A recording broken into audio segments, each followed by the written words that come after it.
Ya pemirsa, ratusan karyawan MNC Group mengalami PHK massal tahun ini. Menanggapi hal ini, Kementerian Tenaga Kerja melakukan audiensi terhadap sejumlah perwakilan karyawan yang di PHK tersebut. Dan untuk informasi selengkapnya, kami sudah terhubung dengan Elvis Kore serta juru kamera Muhammad Rinto dari Gedung Kementerian Tenaga Kerja Jakarta Selatan. Ya Elvis, bagaimana hasil audiensi atau hasil pertemuan antara Kementerian Tenaga Kerja dan juga perwakilan dari karyawan MNC? Baik Sakti dan juga pemirsa di rumah, memang dari pagi tadi, maksud kami dari pukul 10:30 hingga pukul 12 saat ini, sekitar 5 menit lalu baru selesai audiensi antara pihak Kementerian Tenaga Kerja yang diwakili oleh Direktur Pengawasan Tenaga Kerja Indonesia di Kementerian Tenaga Kerja dengan perwakilan dari karyawan MNC Group, di mana ada pun sikap-sikap yang diambil terkait dengan PHK secara massal yang terjadi di Media Group MNC. Bisa kami katakan bahwa memang untuk khusus hari ini memang dari pihak Kementerian Tenaga Kerja memanggil kedua belah pihak, baik dari karyawan yang di PHK maupun dari pihak pimpinan MNC Group. Namun Sakti, hari ini hanya dihadiri saja oleh perwakilan dari karyawan dan karyawati MNC Group.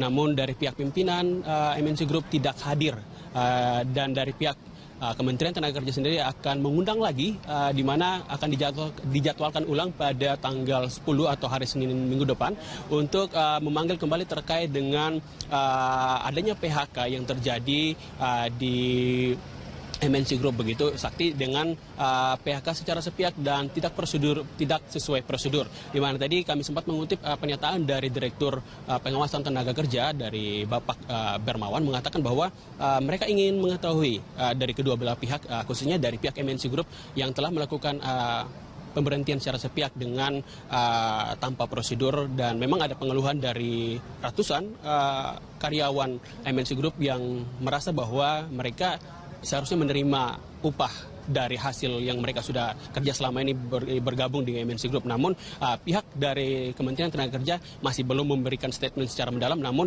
masih ingin mencari duduk perkara seperti apa permasalahan yang sampai pihak MNC Group memberhentikan atau melakukan PHK secara besar-besaran di grup MNC. Namun bisa juga kami ceritakan sini bahwa memang dari apa yang sudah disampaikan dari beberapa karyawan-karyawati dari MNC Group, contoh yang terbesar ini dari pihak tabloid Jenny mengatakan bahwa mereka tidak menerima sesuai aturan undang-undang, kalau mau di PHK harus ada peringatan baik dari surat SP1, SP2, SP3 ini tanpa ada SP.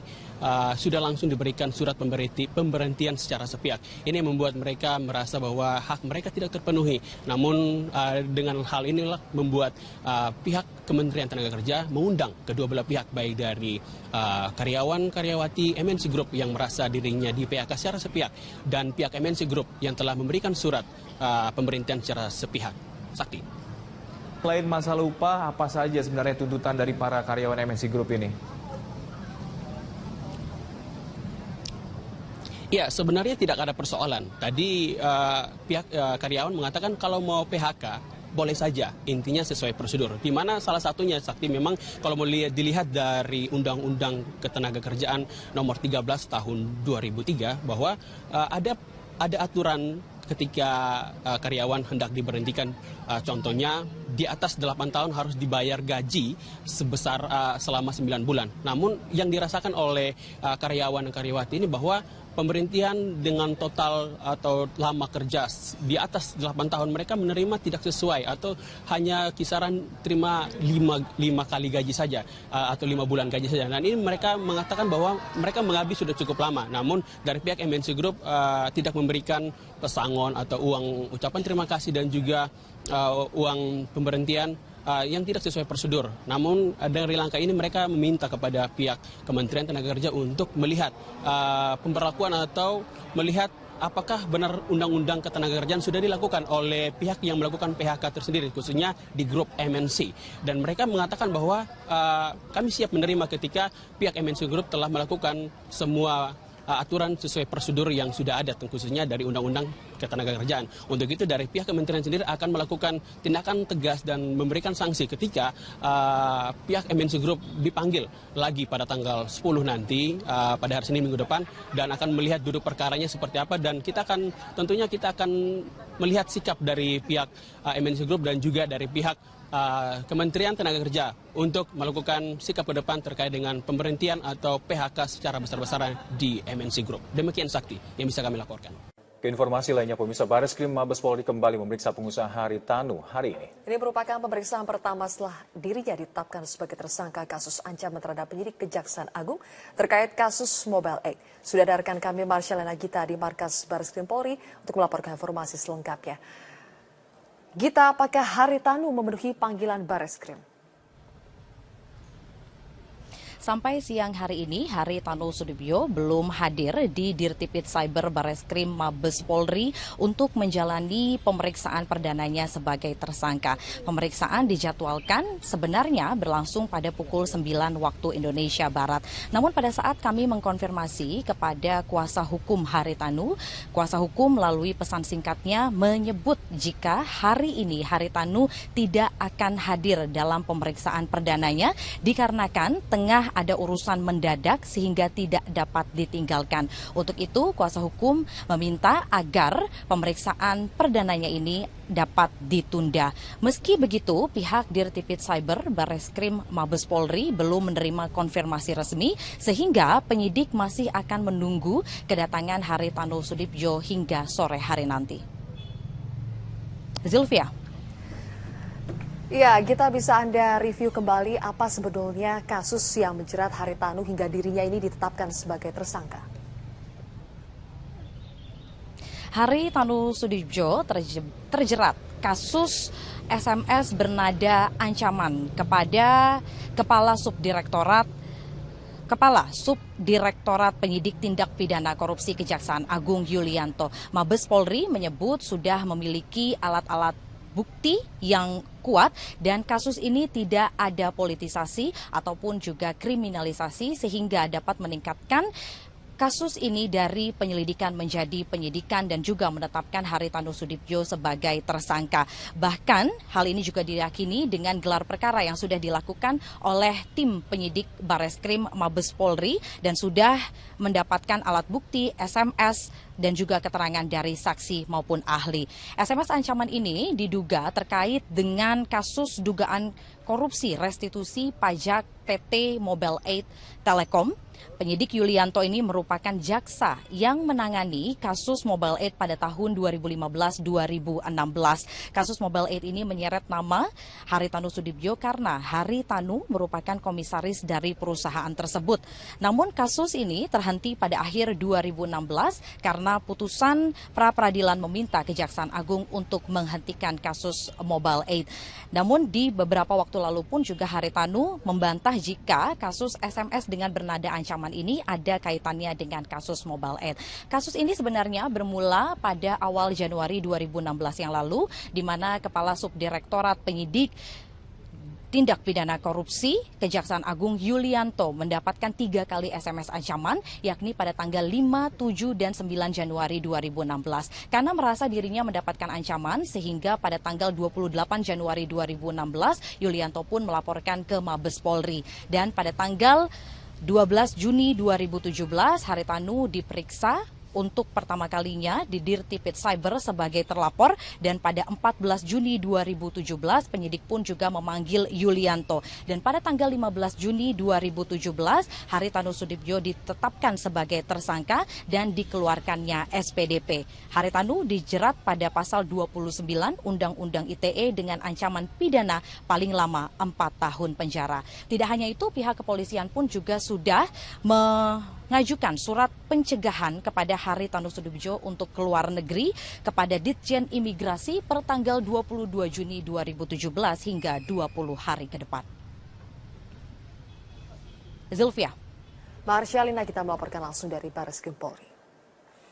Kembali kita berbincang dan kembali ke Pak Jarod Saiful Hidayat. Pak Jarod, tadi diulas oleh Ibu Eni bahwa untuk postur anggaran untuk APBD DKI Jakarta sudah sangat-sangat ideal, tetapi kemudian itu tidak bisa mengurangi kesenjangan ekonomi masyarakat DKI Jakarta karena salah satu masalah utamanya adalah urbanisasi yang tidak terkendali.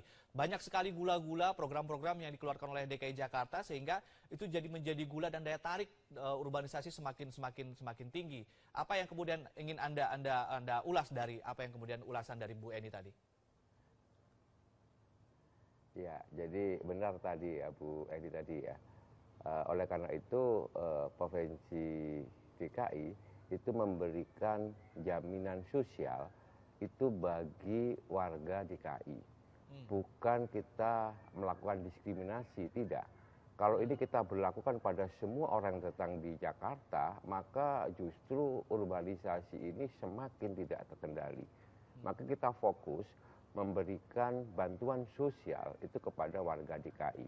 Baik itu berupa kartu Jakarta Pintar ya, kemudian kartu Jakarta Mahasiswa Unggul, kemudian kartu Jakarta Sehat, sampai dengan subsidi bagi perumahan dan transportasi. Tujuannya adalah supaya jurang perbedaan atau gap antara yang kaya dan yang miskin itu semakin mengecil, semakin sempit ya. Bagaimana tidak ada kesenjangan di sini? Karena orang kaya ya, orang paling kaya di Indonesia itu ada di Jakarta. Termasuk juga orang yang paling miskin itu juga ada di Jakarta. Pasti kesenjangan itu akan tinggi. Tapi kita akan turunkan kalau bisa gini rasio itu di bawah 0,4. Sekarang alhamdulillah sudah 0,39, artinya kesenjangan sudah semakin sempit. Kemudian yang kedua yang perlu kami sampaikan, urbanisasi itu memang kita butuhkan kalau terkendali sekali lagi. Kalau enggak menjadi beban. Bebannya bukan hanya kekumuhan dan kemiskinan, tapi juga beban kemacetan. Baik. Jadi kemudian kemacetan di Jakarta ini kan semakin banyak orang datang sini pasti macet. Makanya kita dorong untuk transportasi publik.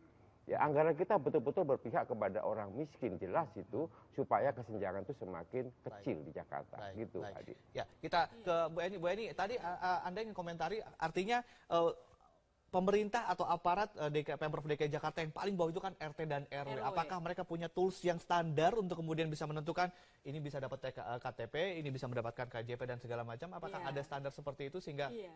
Secara rule Pak Jarod bisa membuat rule bahwa hanya penduduk yang ber-KTP misalnya atau penduduk DKI, bahkan bukan tidak disebutkan hanya ber-KTP, tapi penduduk DKI yang mendapatkan fasilitas dari pemerintah daerah. Tetapi Mas Ade, di level implementasi, katakanlah misalnya Mas Ade sebagai RT RW. Nah, ketika orang itu sudah tinggal di situ dalam jangka waktu misalnya lebih dari 3 tahun, 5 tahun gitu, maka ini akan menyulitkan. Ya, menyulitkan untuk bagaimana memverifikasi siapa si A dan si B, siapa yang berhak dan tidak berhak untuk mendapatkan berbagai macam santunan tersebut. Nah, sementara dengan sistem kekerabatan kita yang satu sisi memang ini bagus ya, tapi di sisi saling membantu, tapi di sisi lain dengan mereka membolehkan misalnya sanak keluarganya tinggal di situ, ini otomatis kan menjadi bertambah rumah tangga yang ada di DKI. Jadi kita pernah datang misalnya di kawasan Petamburan, terus di dekat Tanah Abang, itu satu rumah petak saja ini bisa ditinggali oleh lebih dari 3 keluarga, bahkan sif-sifan Mas Ade. Jadi